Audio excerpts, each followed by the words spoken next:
I've officially been tracking my calories for 300 days now, and I've found it incredibly useful to my fitness goals. I also feel like I've learnt quite a bit, which I'd like to share in this video, but before I do that, I do want to acknowledge that for a lot of people, calorie counting can sound quite intense. It can kind of sound like overkill, and it can even correlate negatively to your mental health. So I'm very much aware of that, but in my opinion, it is very useful and nowhere near as intense as people might initially think. So let's first of all just quickly explain what calorie counting is, just in case you aren't aware. So there are lots of apps out there. Some are free, some have paid plans. This is not a sponsored video. Feel free to find an app that works for you. But basically, when you download a calorie tracking app, it will ask your age, your weight, your gender. It'll ask what your goals are. So a lot of people that want to track calories are aiming to lose weight, but there are also a lot of people that would like to maybe gain a little bit of weight, perhaps specifically gain some more muscle, because a calorie surplus is what is going to help you do that. So once that's all set up, the app will help you calculate how many calories you should aim for every single day. It'll track how many calories you burn. So if I go and do a run for 500 calories, I'll in theory have an additional 500 calories of room to eat more food. And then it's up to you to actually track everything that you eat. So if I look at my breakfast, you can see this is what I've eaten today.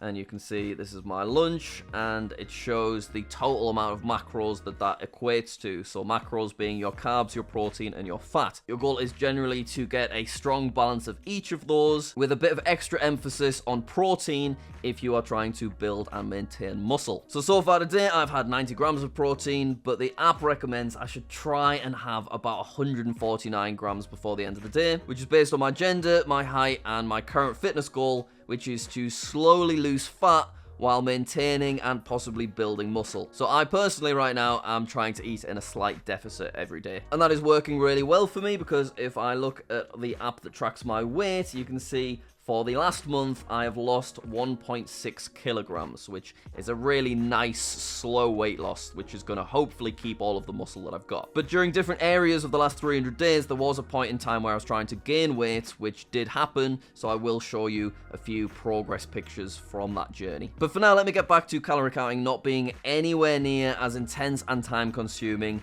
as it perhaps sounds. And this is proven by looking at my average screen time for the last week. You will see that I spent just 17 minutes on Yazio, which is about 2.5 minutes total a day. I spent just 2.5 minutes tracking my whole calories for an entire day period. And the reason that it is not time consuming at all is because once you've done it for a couple of weeks, the apps learn what you like to eat at certain times of the day. So if I click on lunch and I click add more, I'm shown all of the things that I often will eat at lunchtime. Because day to day, it's rare that you have something completely new. And if you do happen to have something completely new, you just scan it with the barcode, or you type it in, and then it stays in your database, so you'll be able to find it a bit quicker next time. Now, another reason that is not as time-consuming as you think is because I'm not actually tracking literally everything. For example, my noodles at lunch, I shoved a bit of onion in there, but am I going to track the onion when it's about 7 calories? No, I'm not. If you track what you're eating for 3 weeks, that's hopefully enough time to start seeing some results. So if your goal is to lose weight and you step on a scale and you are losing weight, doesn't have to be a lot, but you are losing a little bit, then that suggests that what you're doing is working. So that means that the level of tracking that you're doing is also working. If you step on the scales a month in and you're not starting to see the results that you're aiming for, then that might mean that you are not tracking things quite as well as you could, and there might be something important you're missing, something that could be quite high calorie, like butter or oil, those kind of things, and even drinks, because a lot of people just forget that drinks have calories in, but there are some incredibly calorific drinks out there. This is slightly unrelated, but while I'm here, my advice would just be to switch to the diet version of the drink, because it's 0 calories and it really does help with those cravings. Now, there are a lot of factors to weight loss. It is not just calorie based. I understand that everybody's metabolisms are different. I know that if you're female rather than male, it can often be harder to lose weight as well. So it's obviously up to you to work out what's working for your body. But when I increased my calories, I did see that my weight was going up. And when I decreased my calories, I did see that my weight started going down too. Now, when you're at home and it's the day to day and you're eating things that you've eaten before, it is very easy to track your calories, as I've said. But there have been occasions in the last 300 days where I've been at a social gathering, or I've been traveling and I'm having new things on the go, or I'm in a restaurant and I don't know necessarily exactly what I'm eating. If that has happened, do I stress about it? No, I don't. I input basic things that I had for breakfast, and then I leave the rest blank for the entire day, because calorie counting is not about controlling your life. It should help you with your goals. It should not stress you out. And skipping tracking meals isn't going to matter unless you're doing it all of the time. Skipping a day every couple of weeks because what you're trying to track is too difficult to track on that chosen day is obviously completely fine. You're not going to get in trouble for it. Calorie counting is about helping you. It is not about causing you problems. But just like I said before, if you're stepping on the scales and you're not seeing the results that you want, then that does mean that you need to perhaps adjust what you're doing, whether that be tracking more accurately or changing up what you're eating or how much you're exercising, obviously, as well. So, what happened when I first started tracking my calories? So, initially, my goal was to put on weight and grow more muscle. So, when I downloaded the app and I told them this, they set my calorie goal at about 3,100 a day, which I just accepted at the time.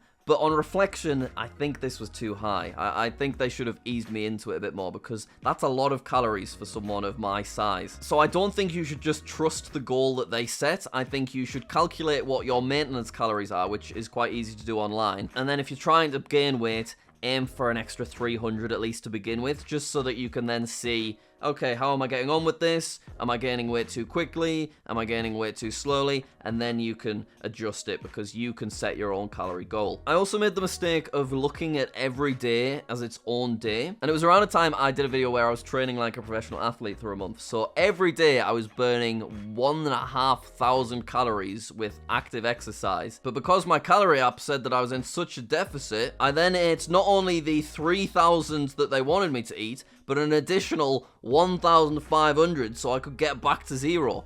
I was having way too many calories. That is completely unnecessary. But then on similar notes, if there was a day where I hadn't done any exercise, I was reaching my calorie goal pretty quickly. So just like here, I ended up having 275 calories over what I was after. But what really helped was to stop looking at the calories day to day and instead think about your weekly average, because the following day, I burned a few extra calories and I had 575 remaining. So if you were to take the average of these, I would be pretty much bang on my actual goal. So going over your calorie limit is completely fine and more than acceptable to do, providing it isn't happening the majority of the time. Or if it is happening the majority of the time, you then need to do a load of exercise on those other days to balance it out. So you can still eat a lot of junk food if you want to, you just have to do a sufficient amount of exercise to keep up with it, or a sufficient deficit on the other days. So, you could save all your junk food for the weekend and then eat well during the week. Looking at your averages really helps rather than just looking at the day-to-day, because I understand that some people could get quite sad seeing that they are 275 calories over, when in reality,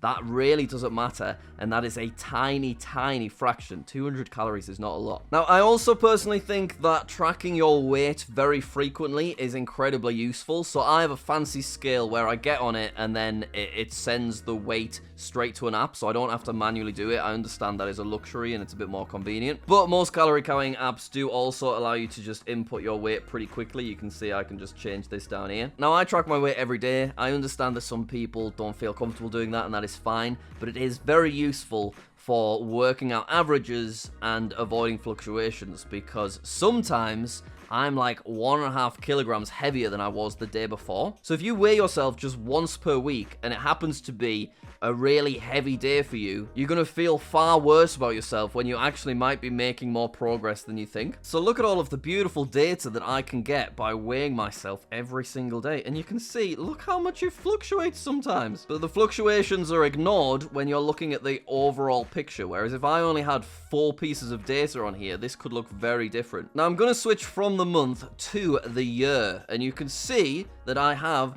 a nice little hill.